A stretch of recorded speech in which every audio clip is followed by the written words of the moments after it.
How are you lovely people doing today? My name is John. Welcome to a beautiful episode of the Zombie Storyline Q&A.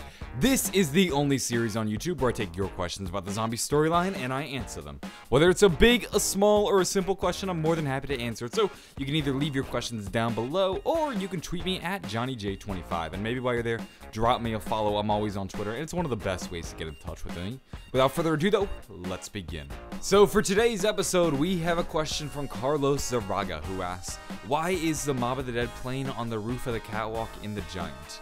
Well, Carlos, this is a very good question. Now, for those of you that don't know, when you're playing The Giant and you go up by the catwalk, all you gotta do is just look up and you're gonna see an unusual object just sort of hanging off the roof. What is this object? Well, it's actually the Mob of the Dead plane, the plane that our prisoners had built and used to escape the island, only to then crash on the Golden Gate Bridge. We're all well aware of this object. Now, why is it in The Giant? It doesn't make much sense.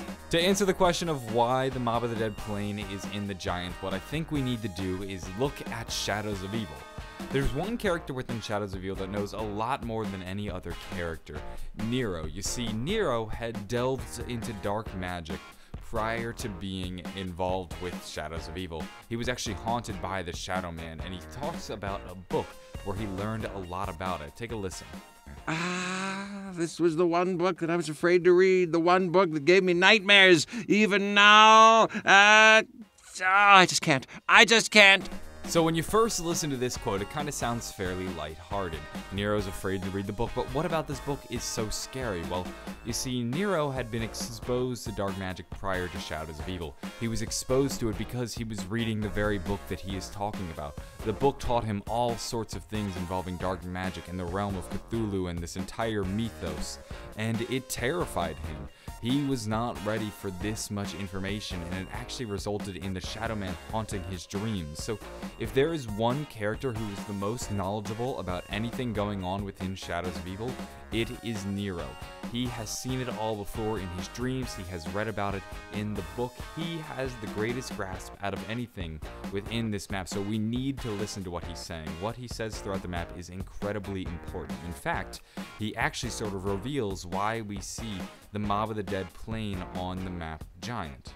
Boy, this is something else. This seems familiar. I think I've read about something like this in a book. This is an interdimensional convergence.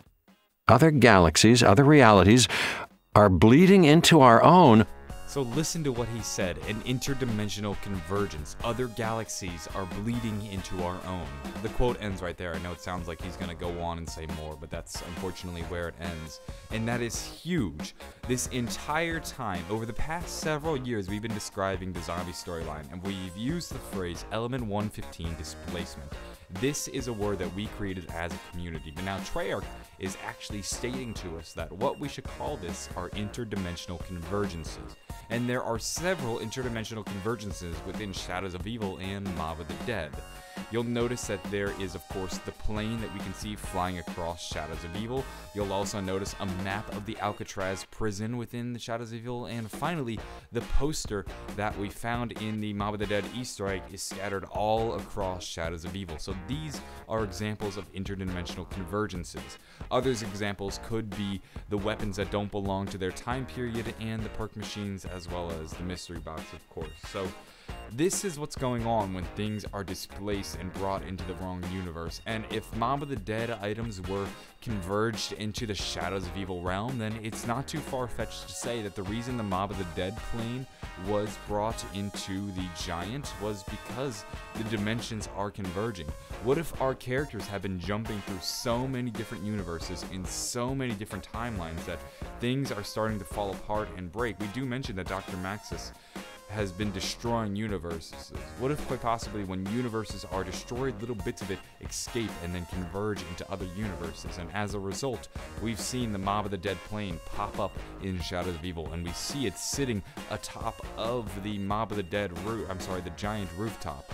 that might be why the plane is in the air and then also on the roof of the giant. But I would like to mention two other theories that are relatively plausible but don't exactly have the same evidence that my theory has. So one theory is that the Mob of the Dead plane was somehow displaced while it was flying, and it flew through the Shadows of Evil realm because it was suddenly transported into there. But then it was also transported once again, this time to the realm of the giant, and then it crash landed onto the roof. That might be actually how it happened. It started in Mob of the Dead, it somehow worked its way into Shadows of Evil, and then finally ended up in the giant.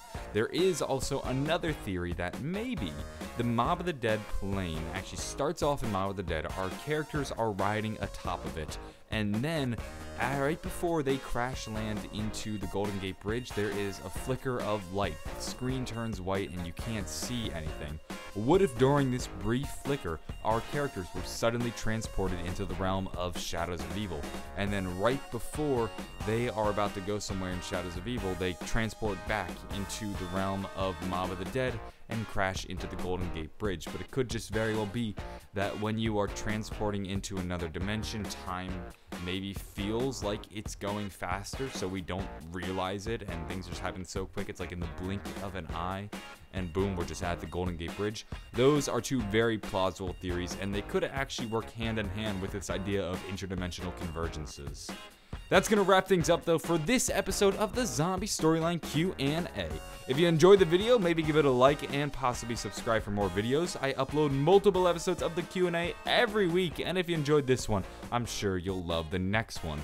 In addition to that, I do a bunch of videos on the Zombie Storyline, all of which I'm sure you'll find very fascinating, so please do subscribe. I'm going to go, though. Have a great day, and bye.